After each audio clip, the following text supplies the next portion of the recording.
सभी को जय मसीह की। परमेश्वर का वचन कहता है गलातियों 5 में, तो ये वचन बहुत इम्पोर्टेंट है, इसे पूरा सुनिएगा।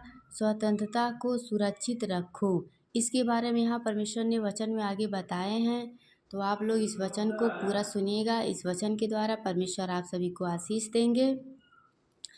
मसीह के स्वतंत्र के लिए हमें स्वतंत्र किया है।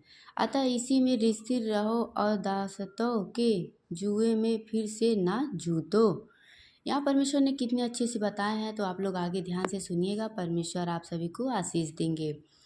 देखो, मैं पौलुस तुमसे कहता हूँ कि यदि खतना कराओगे तो मसीह से तुम्हें कुछ लाभ ना होगा। खतना मतलब जानते हो? तो आप लोग ध्यान से इस वचन के सुनिए। परमेश्वर ने क्या कहा है? खतना कराओगे तो मसीह से तुम्हें कुछ लाभ ना होगा। फिर भी मैं हर एक खतना करने वाले को जताए देता हूँ कि उसे शरीर व्यवस्था माननी पड़ेगी, सारी व्यवस्था माननी पड़ेगी। बिल्कुल। तुम जो व्यवस्था के द्वारा धर्मी ठहरना चाहते हो, मसीह से अलग और अनुग्रह से गिर गए हो, क्योंकि आत्मा के कारण हम विश्वास से आस की हुई धार्मिकता के बढ़ जाते हैं। हालेलुया। परमेश्वर आप सभी को बुद्धि दे, समझ दे कि इस वचन को अच्छे से आप लोग समझिए। परमेश्वर इस वचन के द्वारा आप लोग को आशीष दे, आपको भी दे और आपके पूरे परिवार को दे। मेरे पिता परमेश्वर सबको आनंदित दे, सबको ढेर सारा खुशियाँ दे। तो आप लोग इस वचन को ध्यान से समझिएगा। मसीह यीशु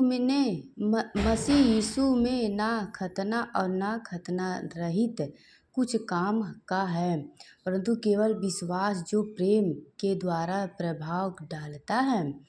तुम तो भली भांति दौड़ रहे थे, अब किसने तुम्हें रोक दिया कि सत्य को ना मानो? मतलब तुम बहुत भली भाली से चल रहे थे, पर तुमको किसने रोक दिया कि सत्य को ना मानो?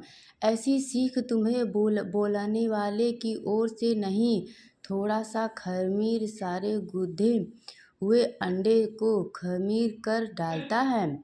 मैं प्रभु पर तुम्हारे विषय में भरोसा रखता हूँ कि तुम्हारा कोई दूसरा विचार ना होगा, परंतु जो तुम्हें घबरा देता है वह कोई क्या ना हो दंड पाएगा।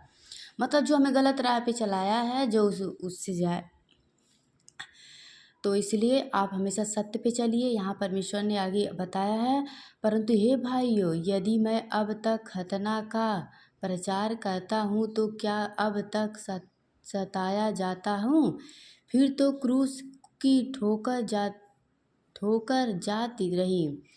भला होता कि जो तुम्हें डावटोल करते हैं वे अपना अंग ही काट डालते हैं। यहाँ परमेश्वर आगे बताएं, तो आप लोग इस वचन को ध्यान से सुनिएगा, क्योंकि बहुत इंपॉर्टेंट वचन है जो परमेश्वर ने बताया है। हे भाइयों, तुम स्वतंत्र होने के लिए बुलाए गए हो, परंतु ऐसा ना हो कि यह स्वतंत्रता शारीरिक कामों के लिए अवसर बने, वरन प्रेम से एक दूसरे के दास बनो। मतलब हम स्वतंत्रता के लिए बुलाए गए हैं, तो इसलिए वरन प्रेम से एक दूसरे के दास बनो, ना किसी के लिए मतलब बड़े बनो ना छोटे बनो, हम सब बराबर के हैं।